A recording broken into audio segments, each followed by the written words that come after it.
Hello, everybody. Welcome to another edition of SacTown Movie Buffs. Once again, I'm Kier, and this is Jason. And today we are continuing along with our top 10 films series. And now we're already up to 2004. This will be the first half, or part one, where we basically will cover our number 10 through number 6. And then obviously we'll do a second show where we do our number 5 through 1 with some honorable mentions. And then we're also doing, before we get into the top 10, we're also going to be doing our challenge films as well. So, very nice. Yeah. We're getting into that. How's everything going with you today? Good. Busy day at work. It's for anybody who doesn't know, it's about 6:30 right now, and I just had lunch about half an hour ago. That's the kind of day it's been. That's disgusting. So it's a busy day at work. It's nice to not think about that and just talk about movies for a while. Absolutely. Even if it has to be you. I don't like that at all. Cool stuff. How about you? Yeah, real busy. I took the last half of the week off just because we took the kids up to Reno and North Lake Tahoe for the week or whatever, and so I got back on Monday, and I've just been super swamped since then. So, but I just been playing catch up. So, I'll probably be caught up about 2 weeks from now. So that's how it works, man. You take a couple days off, it's going to take you 2 weeks to get caught up. Yep. So yeah, I've been grinding it out pretty hard. Been pretty busy. So cool. Well, with that said, man, let's get into it. Let's start with our challenge films. You want to start it off, or you want me to start it off? Sure, I'll start it off. All right, cool. It probably won't take me very long. All right, man. What was your challenge film, and tell us about it? Okay. My challenge movie, which again is a movie from 2004 that I had not seen. The one you gave me was Shark Tale. Yes. All right. Are you going to bring in the poster over here? Or? Oh, I don't even have a poster for that. Yeah. Oh, you don't? Man, no. What a failure. It's okay. It's all right. So Shark Tale was definitely a movie. I mean, it was all right. It was okay. Like, I've definitely seen better family-themed animated entertainment. I remember when this movie came out, probably one of the reasons I skipped it, beyond the fact that it just didn't look that great to me on the trailer. One of the reasons I skipped it, because I remember it was one of the very first like animated family films like this that got bad reviews. Like, because before this, Toy Story, critics loved it. Even like something mediocre like A Bug's Life, critics loved it. Every one of these, Shrek, critics loved it. Like, I mean, all these movies were like got great reviews until Shark Tale. Shark Tale was like the one where finally all the critics were like, yeah, I can't really get behind this one that much. And a pretty decent size hit, though. It was. It doesn't need critics to be a hit. Certainly not. But so it did well at the box office. But I took a pass on it at the time, and it turns out, man, sorry, I don't feel like I missed very much by skipping this one back then. I mean, I didn't hate it, but I think I only laughed maybe one time. I thought like Will Smith's character was kind of annoying. I thought Jack Black's character was kind of annoying. I don't know. I just didn't really get into it. And I thought like the underwater mafia movie kind of thing they were going for was like a weird idea that didn't really work for me. Yeah, I didn't love Shark Tale, man. I'm sorry to say. Let me see what else I was going to say. Yeah, and I just, I know I'm not the target audience for this movie. It's a movie for kids for the most part, but I do think movies that are made for kids can be a lot smarter and a lot better than this. And I mean, DreamWorks, before this, they made Kung Fu Panda, which I really liked a lot. They also did How to Train Your Dragon. So they've done better. I think for DreamWorks, this was pretty Shrek. They did Shrek, of course. So I think for DreamWorks and for just animated family films in general, it's pretty mediocre. So, yeah. All right. Sorry, man. But hey, at least I can tell everybody now I've seen Shark Tale. Yes, you can. So what grade would you give that one? You don't have to do a face. I don't know. If you're, Okay. I gave it a 2 out of 5, which is a C minus, just like a shade below average. Okay. Yeah. All right. Fair enough. Yeah. All right. Well, moving on to my film. So, my film was the SpongeBob SquarePants, the first film, which was the one you assigned to me. Yeah. Basic story is he is up for a promotion to manager at the Krusty Krab, and Mr. Krab ends up passing him over for Skidworth and gives him basically the manager promotion.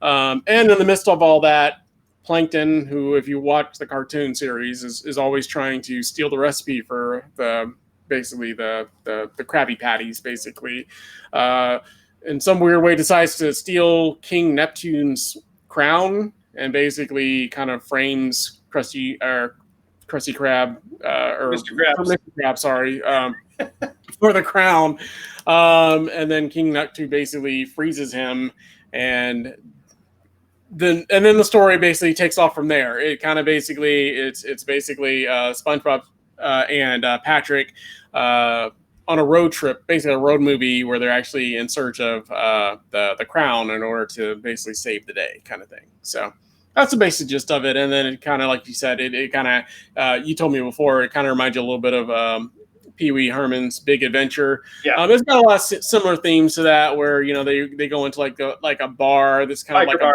biker bar.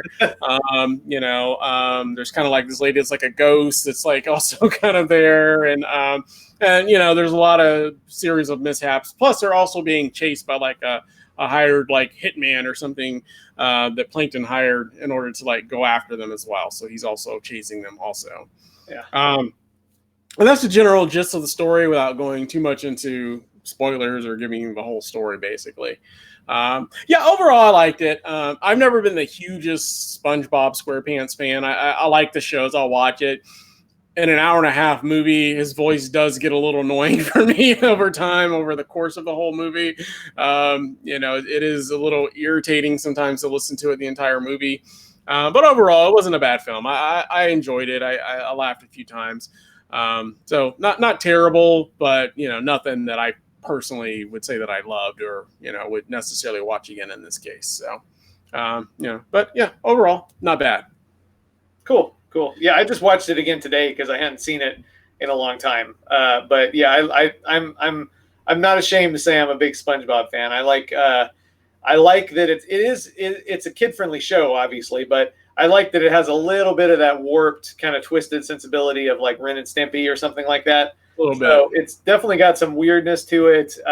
And yeah, it even more reminded me of Pee-wee's Big Adventure, because the whole movie instead of they're searching for his bike, they're searching for King Neptune's crown. They have to go a long way to get it. And the biker bar scene. And I love it. And I think the second film might be even better. So when we get to that year, I'll make sure you have to watch that one too. Awesome.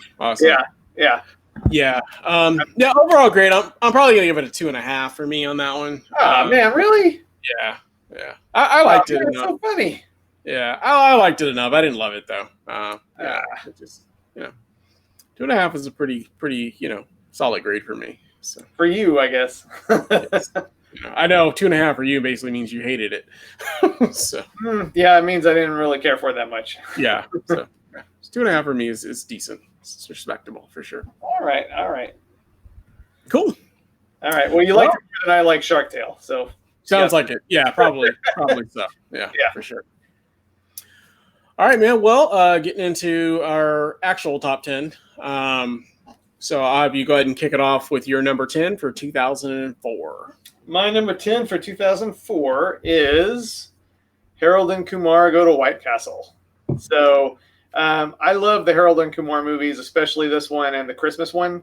I think they're just a great pair. There's a lot of these kind of movies that about like a buddy comedy kind of thing that, I like Bill and Ted's Excellent Adventure. I like the Wayne's World movies. So to me, Harold and Kumar are right up there with those classic pairings. It's just, I went to see this movie not expecting a whole lot back in the day, I remember, and ended up really, really loving it. So yeah, this is definitely one of my favorite comedies of the 2000s, I guess you could say. For So sure. that's my number 10. Cool. Yeah, yeah, I love Harold and Kumar Go to White Castle. Is definitely my favorite of the series, of the three films. It's actually going to be in my top 10 little ways up on actually on the second show probably.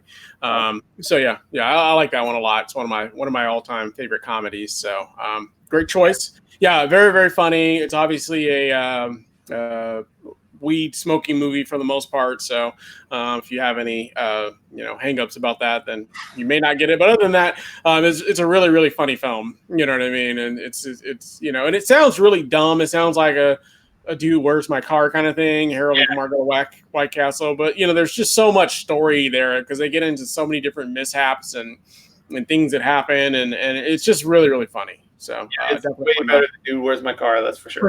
For sure. But yeah, definitely one I urge anyone to check out. Yeah.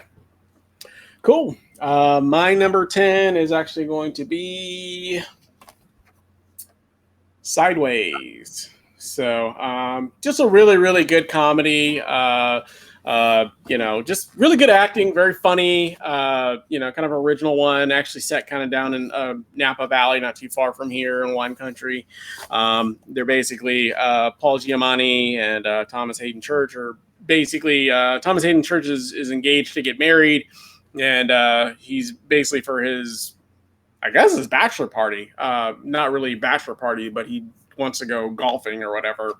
And like, he's probably not the guy that should be getting ready to get married, of course, because he's, just kind of really all over the place. And he used to be kind of like a famous actor. And Paul Giamatti's character is, basically been writing a novel that he's trying to get published. And so there's a lot of story, but there's a lot of humor in it. And it's got a lot of heart. It's just a really fun film that I always enjoy. I always get a great joy watching it. So that's my number 10, Sideways. Cool. I like Sideways. It's a movie for some weird reason that I always end up forgetting about. And I'm a big fan of the director. Like Alexander Payne, I think, has made a lot of really great movies, especially Election and Citizen Ruth. But I don't think I've watched Sideways since it was in the theater. So, but I remember liking it then. I remember liking it a lot then. So, good choice. I don't remember much about it. Cool. Yeah. It's time to revisit it.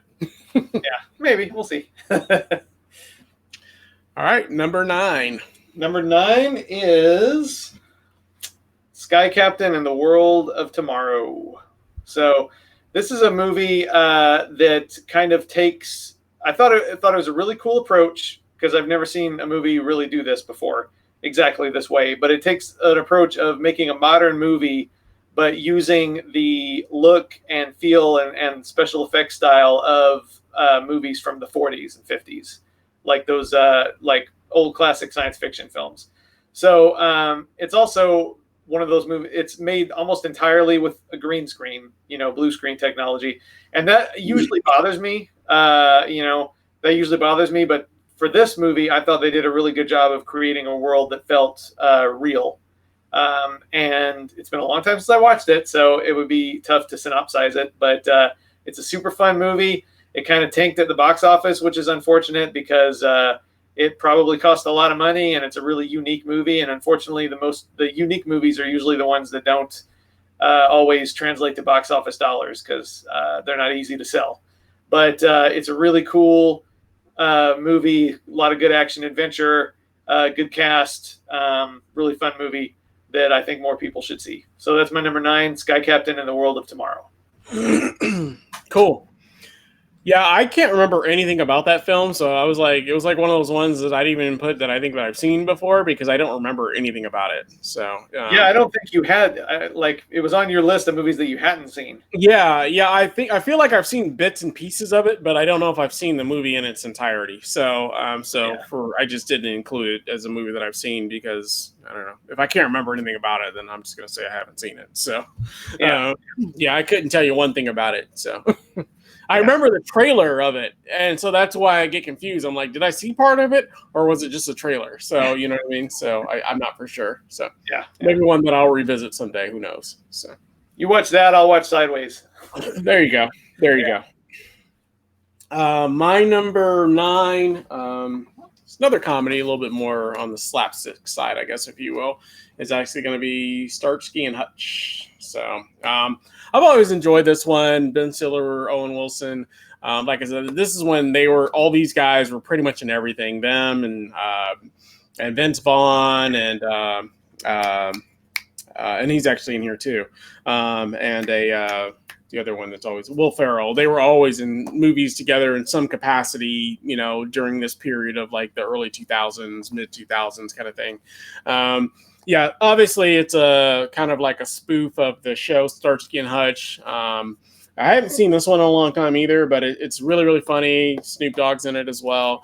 And they're basically Ben Stiller and Owen Wilson are Starsky and Hutch, and they're basically buddy cops. So it's just like a really fun buddy cop comedy, basically. So definitely one that I say check out if you haven't seen it.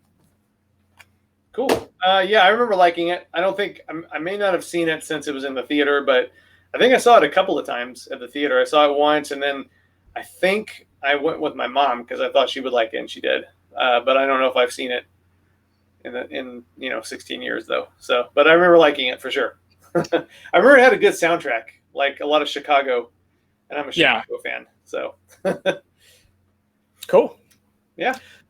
Moving right along to number 8. My number 8 is somewhat of a controversial movie, and that is Birth, starring Nicole Kidman. Another movie that kind of came out and kind of disappeared, unfortunately, but also understandably, because this is not a movie for everybody, for sure. So it is kind of a horror movie, sort of, but it's one of those movies that doesn't fit in any genre very easily. Nicole Kidman plays a woman who has lost her husband, and one day a kid shows up basically announcing that he is her husband reincarnated. So that's more or less the setup, but it's a very, very strange film, a very, very eerie film, and it's I think probably hands down Nicole Kidman's best performance ever, but it is definitely not a movie for everybody, for sure. So I can see why it didn't make a whole lot of money, to be honest, but I think it's a movie that is deserving of rediscovery because the acting is fantastic. It's shot really well. The score is great. It's not a movie that's going to topple the box office for sure, but it is a really, really well done, creepy, unique movie. So my number 8 for 2004 is Birth. Cool. Another one that I'm pretty sure that I haven't seen. So. Yeah. Oh, man. Catch up. So yeah, sure, it's a fine film. Don't have much to say on it because I've never seen it. All right. Sorry. Cool. Well, we'll move right along to number 8 for me. Yeah. My number 8, and I already know you're not a big fan of it, but I like it anyway. So my number 8 is going to be Troy. So and we've had covered. Who are you, man? No, Brad Pitt doesn't even like Troy. Well, I don't care what Brad Pitt likes. It's a good film. It's fun. Everybody knows the story of Troy and Achilles and that sort of stuff. So it's really good battle action film. And, I like a lot of these films, like Braveheart, Troy, Gladiator. Yeah, I like a lot of those big, battlefield films in the sand with sandals. You know what I mean? And this is another one in that long line. There's a lot of great fight scenes in there, a lot of good sword fight scenes and battle scenes and that sort of stuff. And unless you know the story, you don't even know who all is going to survive. So just, that's why I really like it. So, but yeah, a really good fun battlefield fight, basically, is what I enjoy. So that's me. Number 8 is Troy. Okay. All right, cool. I don't remember anything about Troy except that Brad Pitt had really nice hair. So that's about all I could say about Troy. I mean, I remember I didn't hate it. I gave it, 2.5 stars. That was out of 4 too at the time, because before we used to do 4-star rating scale before Letterboxd. Yeah, and the Letterboxd screwed up the whole thing. So. 2.5 for 4 wasn't too bad. So I didn't hate it. It's just one of those movies that I have no memory of other than that it was a movie and that I didn't hate it. So, but hey, go for it. Yeah. Troy's awesome. Yeah. Cool. Number 7. Number 7, probably another one you haven't seen. Sorry. Awesome. My number 7 is a movie called Primer. I've heard of it. Okay, yeah. I am a really big fan of time travel movies. I like time travel as a device just in general. I think it's a fascinating idea. So this is a really interesting way of doing a time travel movie on like very little money. So this is definitely a very independent, very low budget movie. But it shows that you don't need necessarily a huge budget to make a movie that really makes you think and really, you know, not every low budget indie has to be just a relationship drama or something like that. You can make a science fiction film and make it really fascinating. So this is it's a challenging movie for sure. Like it's one of those movies that they don't even try to let you catch up kind of in a weird way. Like it takes a while of people just talk. There's no like, a lot of movies, like you're used to expository dialogue, explaining, kind of ushering you into the movie, where this movie just starts and people much smarter than you and I are talking about scientific stuff, like really complicated over our heads. So it takes a while to even like really kind of understand what's happening. But once you get on the wavelength of it, it's a really interesting movie. It's pretty creepy. It's not really a horror film, but it definitely has horror film elements. It's just a really cool movie. Really, really cool. I'm a fan of like fantasy concepts being done in a low budget way that actually makes you believe it. And it's also really short. It's like, what is it? 77 minutes. So even if you don't like it, it's only 77 minutes. So you'll be in and out of there immediately. Yeah. Right. But yeah, I think it's a really cool movie. So that's my number 7. Cool.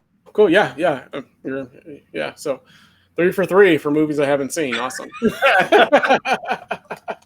right, man.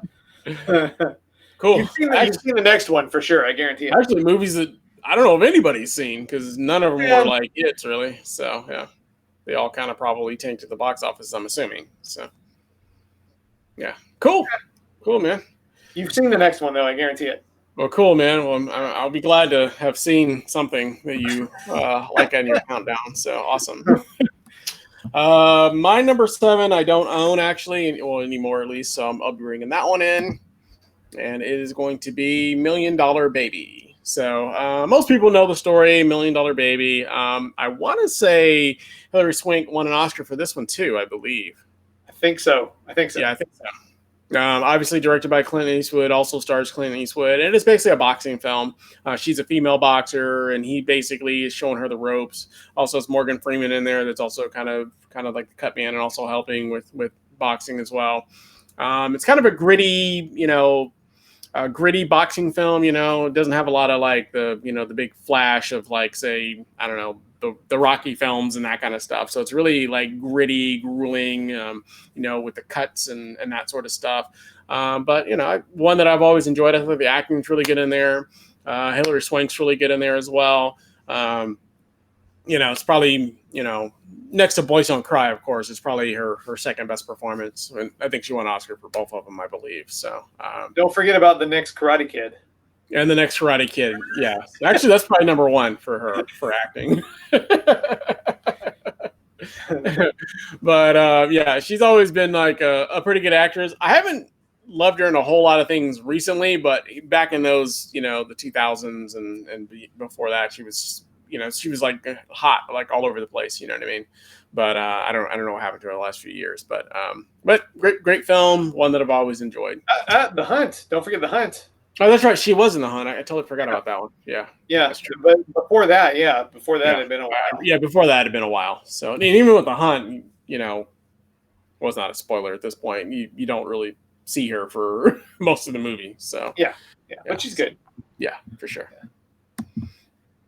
Cool. I like $1 Million Baby a lot. It's been a long time since I watched it. I do have the DVD, but I haven't watched it in ages. But I do remember really liking it. And I'm not the hugest Clint Eastwood fan, but I do think that and Unforgiven are probably his best films as a director. I'm not a huge fan of his as an actor, to be honest, either, but I do like, he's good in that. I do like those old Westerns that you showed me years ago, but, The Man with No Name trilogy is amazing, of course, but yeah, I'm not a huge fan of his in general, but I think $1 Million Baby is a really good movie, for sure. Yeah. Cool. Yeah, I'm not a fan of him personally so much, but I like a lot of his movies. So, especially the Yeah, older version of him, he's very opinionated and very, like a crabby old man. yeah, So, Charlton Heston, right wing. yeah, Yeah, yeah, not a exactly. fan of that either too much, but Yeah, exactly. But I yeah, like his movies, so yeah, I'll go with that. So, yeah, most of them, anyways. So, yeah. Cool. cool. All right, moving right along to number 6. Already Number there. 6 for me is Before Sunset. So we've talked before about the Before trilogy. I think maybe Before Sunrise was. I think that was in the first year that we did, 95. I think so. Yeah, Richard Linklater made this movie. It's a trilogy. There might be a fourth one of these days. Who knows? But basically, he checked in with these two characters every 9 years. 9 years. The movies were 9 years apart. Before Sunset, they met in 1995, and then this checks in on them 9 years later. This might be my favorite movie in the trilogy, maybe. Although I love all three of them. But this is the one that I find myself thinking about the most, I would say. So this movie checks in with them 9 years after the events of the first one, and they haven't seen each other in those 9 years. But they happen upon each other again and just spend the day talking, walking around. And, so if it's a movie that you need more of a plot than two people having interesting conversation over the course of a day, maybe steer clear. But if you like good conversation in movies, and beautiful locales too. Like it's worth watching just to see, the kind of areas they're walking through. For someone like me, especially who's never been to Europe. So, but this might be my favorite, even though to me they're all 4-star movies, 5-star, whatever, top rating movies. So that's my number 6 is Before Sunset. awesome. Yeah. Yeah, I guess I had forgotten that came out that year for some reason. Yeah, it didn't show up on my radar for 2004. So, yeah, I like the series and I like all of them as well. Actually, in my opinion, I felt that one was the weaker of the two, but I do really really like it. I forgot that it came out that year, so it'll definitely be in my honorable mentions. I don't know if it would have made my top 10 for this year, but it might have been close. So, but I just forgotten about it. But yeah, I love that whole series. The third one's actually my favorite one, and that's mostly just because of the argument that they have at the end of that one. I thought was like one of the most real arguments I've ever seen in my life. So it just felt so real. You know what I mean? Yeah, the third one gets pretty dark for a while. Yeah, it's dark, but I like that about that third one. And then the first one, obviously, that sets up the stage for the other two. So, but yeah, I like all three, and I love that one as well. So they're all really, really good. So, yeah, I guess like that one Before Sunset, it's kind of, I don't know why I think of it as my favorite, because the first one you have like the meeting, which is so good, and then the third one you get like it feels like the most. It's very climactic, very dramatic. It's got the most dramatic moments for sure. So the second one is just kind of a connector piece, and usually those are the weakest ones. And I don't know. I just find myself thinking about the middle one the most for some reason. I think that's the way I describe that. It's the connector piece, but it doesn't have the meeting, which they're learning about each other and their likes and dislikes and that sort of stuff, and talking about life. The second one, they're pretty much already kind of together and that kind of stuff, and well, not together, but they're getting reacquainted, I guess, if you will. Yeah. That kind of stuff. So I enjoyed that one. I felt that one was actually the most simplest of the three, though, as well. Yeah. So I think that's maybe why I downgrade that one just a little bit, because it's the most simplest of the three.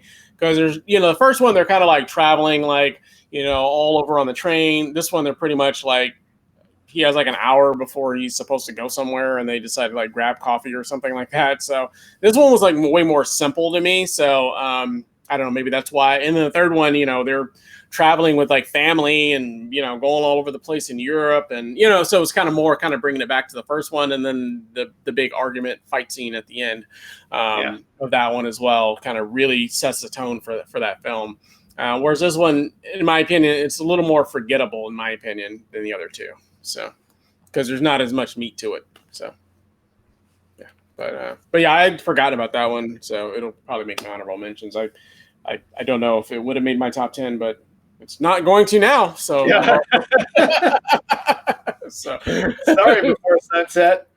You got ousted by Starsky and Hutch. That's right. That's right. So sad. So sad. Cool. Well, my number 6, excuse me, is actually going to be a crazy action film, which is District B13. So, just it's like a French foreign action film that's like way over the top. So, it's basically set in this like really like seedy bad part of France. District B13 is like a place where nobody goes into. You're pretty much born there. No one travels there. Cops don't really go into the city. They kind of police themselves, kind of thing.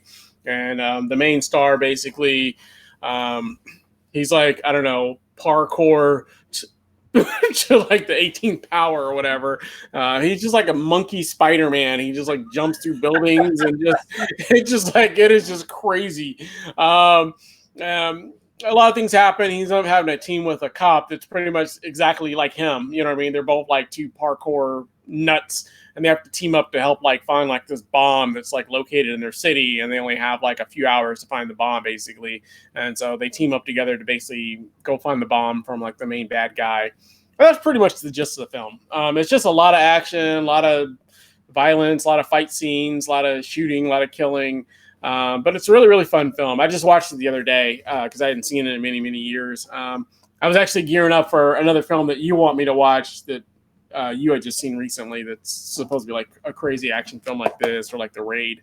And so I just watched this the other day, and I still love it. And so it's just so much fun. So that's my number 6 is District B13.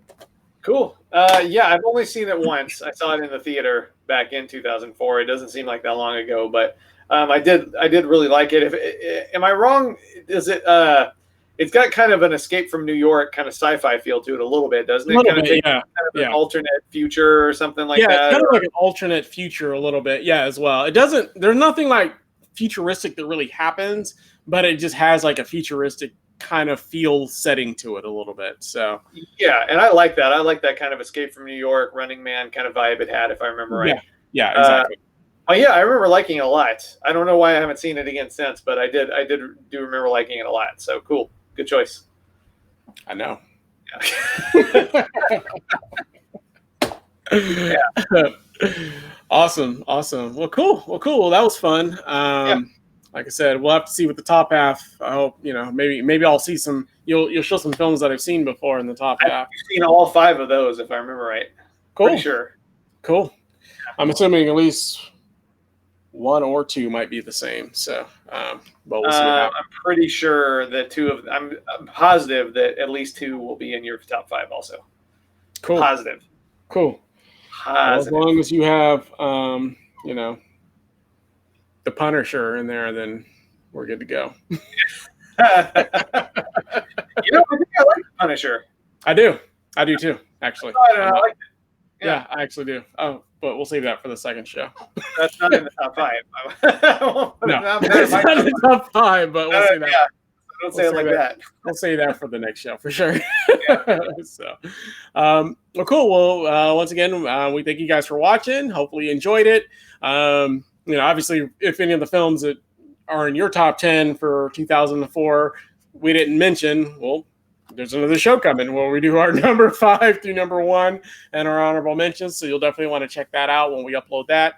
As always, if you like the channel, please subscribe, hit the like button, and then of course hit the bell notification so that you don't miss out when we do upload that our second half of our top 10 films of 2004.